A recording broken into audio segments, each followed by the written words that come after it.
This is 5 on your side at 5. Focused on you.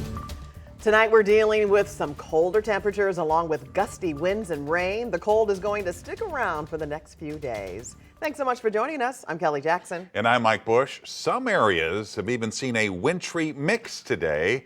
Joining us now with the Weather First forecast is meteorologist Jim Castillo. Hi, Jim. Hi. Yeah, so Monday we were in the 80s and that chance of tornadoes and severe weather. And we had a lot of severe weather.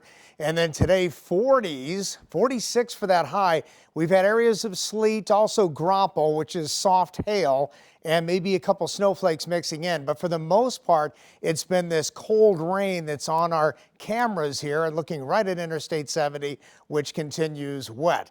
Not everybody's getting that rain. You go a little bit further south and west of the metro, it's not raining. But from St. Louis and up and down the Mississippi River, it's that cold rain. Here's that area of low pressure in the Great Lakes, and it's pinwheeling around. So we'll go through this all the way through the evening hours. The rain just keeps coming down from Bowling Green right through St. Louis, and also the Alton area through Belleville and then down into Sparta, Illinois. And again, you go southwest, it's lesser amounts of shower activity, and also north and east around Ramsey, not as much in Illinois. So right now it's 43 degrees, feels like 36. If you're headed out, bundle up. Bring the umbrella with you. It's going to be a windy night. Some of those wind gusts as high as 40 miles an hour. Much more on tomorrow's opening day forecast coming up. Now to some developing news. Today, the Justice Department said it's sending resources to St. Louis to cut down on crime. This is all part of an initiative to target gangs and other violent groups. The top prosecutors in the country work alongside state and local agencies to do this. The Justice Department says this program has already been successful in other cities. Tonight, a Metro East Police Department is cracking down on large groups at Moody Park. Officers in Fairview Heights say there are nearly 500, quote, unruly teens in the park on Saturday. 5 on your side's Diamond Palmer has new information this evening from police and witnesses. Diamond.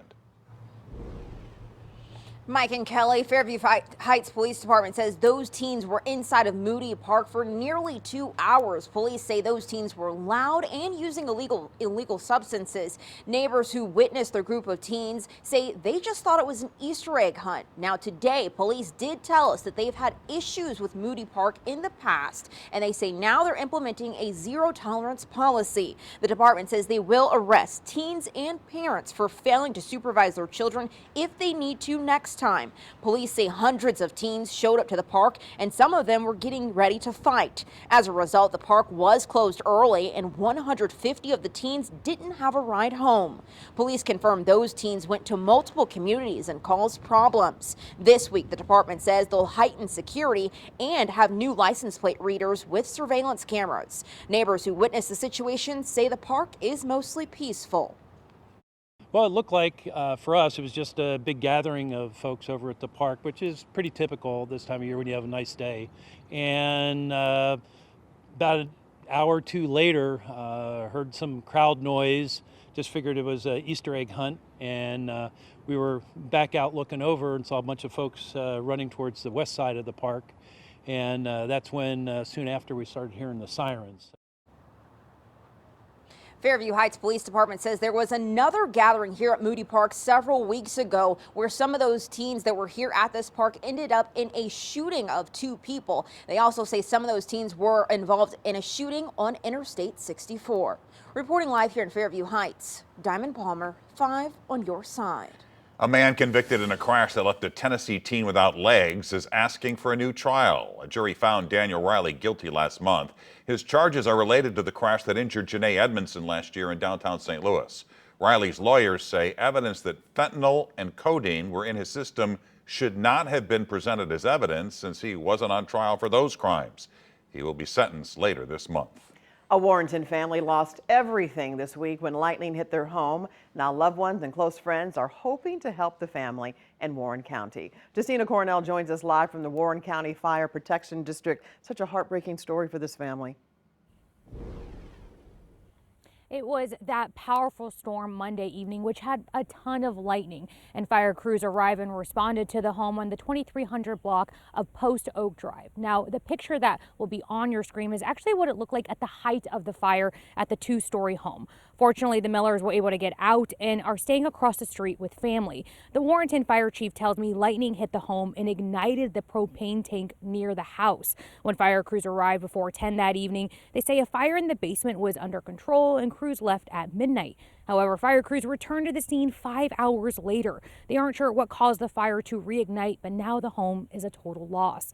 Today, I caught up with the Millers' best friend, Chris Smith, and he said they've been friends since junior high, saying Gary and Dina Miller are high school sweethearts. They're down to earth, and they're just great people. They literally lost everything. I mean, yes, they have insurance, they will rebuild, but they have no clothes. I mean, they have, everything, with everyday necessities. Like Gary's a Naval veteran also, and he lost all his Navy stuff. I mean, just stuff that's irreplaceable. Anything y'all can give, folks, I mean, every cent helps. Now, there are 2 GoFundMe set up to help the Millers, and if you want to help out, you can head to our website, kstk.com, and go to the section as seen on TV. Reporting live, Justina Cornell, 5 on your side. We are just days away from the Great American Eclipse. It's coming this Monday. It'll be a sight to see in southern Missouri and Illinois. Some areas will have a total solar eclipse, areas like Farmington, Cape Girardeau, Centralia, and Carbondale.